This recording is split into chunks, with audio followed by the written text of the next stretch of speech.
Maux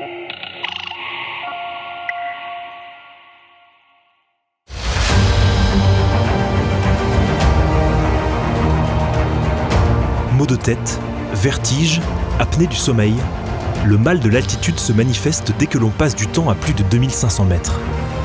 Mais sommes-nous tous égaux face à ces conditions extrêmes?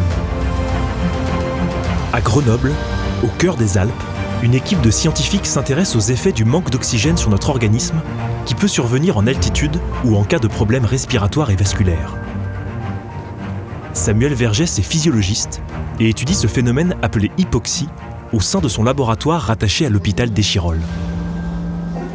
Dans ces salles, des patients souffrant de problèmes respiratoires ou vasculaires sont encadrés par des équipes médicales qui leur font suivre des tests d'effort.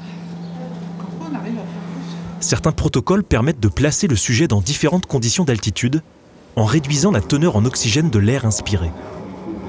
En enregistrant la réponse de l'organisme à ce stress, les chercheurs tentent d'en apprendre davantage sur nos capacités d'adaptation en fonction de différents scénarios. Les différents modèles sont de fait l'exposition à l'altitude simulée en laboratoire. On peut le faire jusqu'à une douzaine d'heures, une nuit. Ensuite, lorsqu'on veut vraiment amener des sujets de plaine qui habitent en plaine en altitude, on utilise nos Alpes françaises ou européennes, où là on a même des lieux de recherche comme l'observatoire Valo, juste en dessous du Mont Blanc, où on peut passer avec des habitants de plaine quelques jours à 4300 mètres d'altitude. Et donc on a conduit des recherches dans ces conditions-là.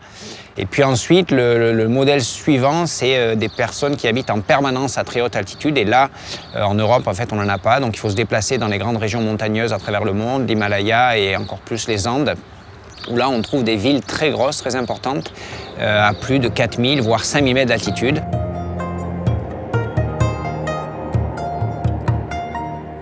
C'est justement vers l'une de ces villes des Andes que l'équipe de Samuel Vergès s'est envolée pour approcher ces populations de très haute altitude.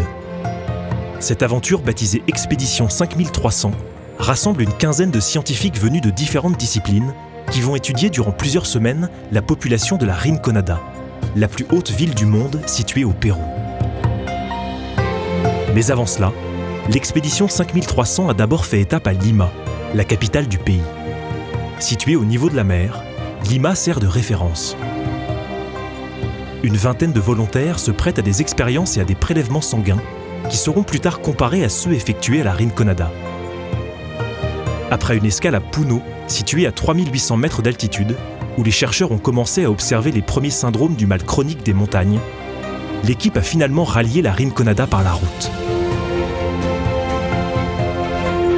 Une ville de plus de 50 000 habitants qui s'est bâtie autour des mines d'or.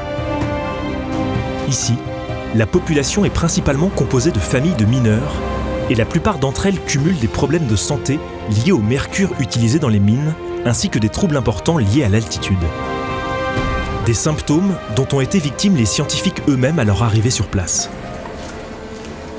Au-delà de 2500 mètres, lorsqu'on arrive à une altitude donnée et que l'on ressent ce manque d'oxygène, l'organisme qui a besoin de l'oxygène et qui n'a pas de stock en oxygène va être obligé de se débrouiller pour en apporter plus.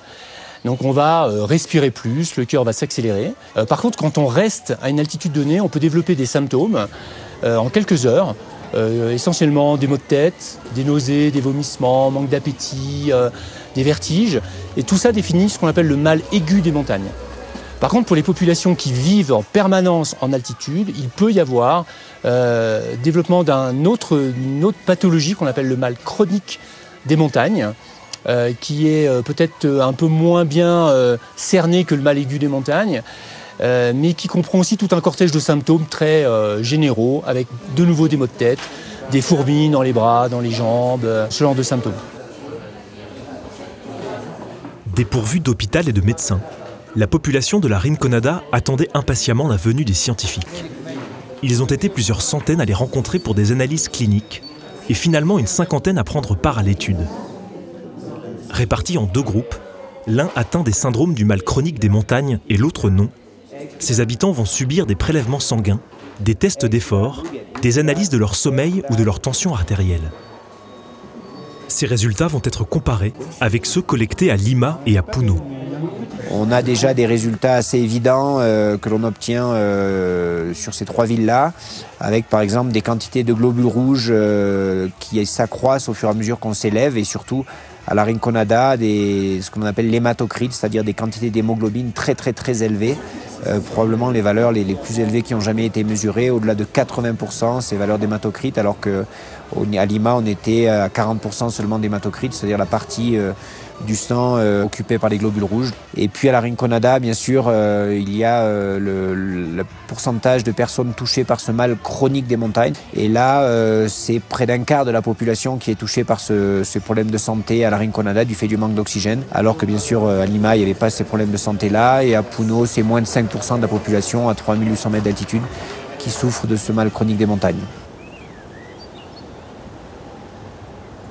De retour en France, les échantillons prélevés vont être répartis dans plusieurs laboratoires, dont l'Institut pour l'avancée des biosciences à Grenoble. Sous la conduite de Sadi Kochbin, biologiste spécialisé dans la génétique, les prélèvements de sang provenant de l'expédition 5300 vont ici être analysés.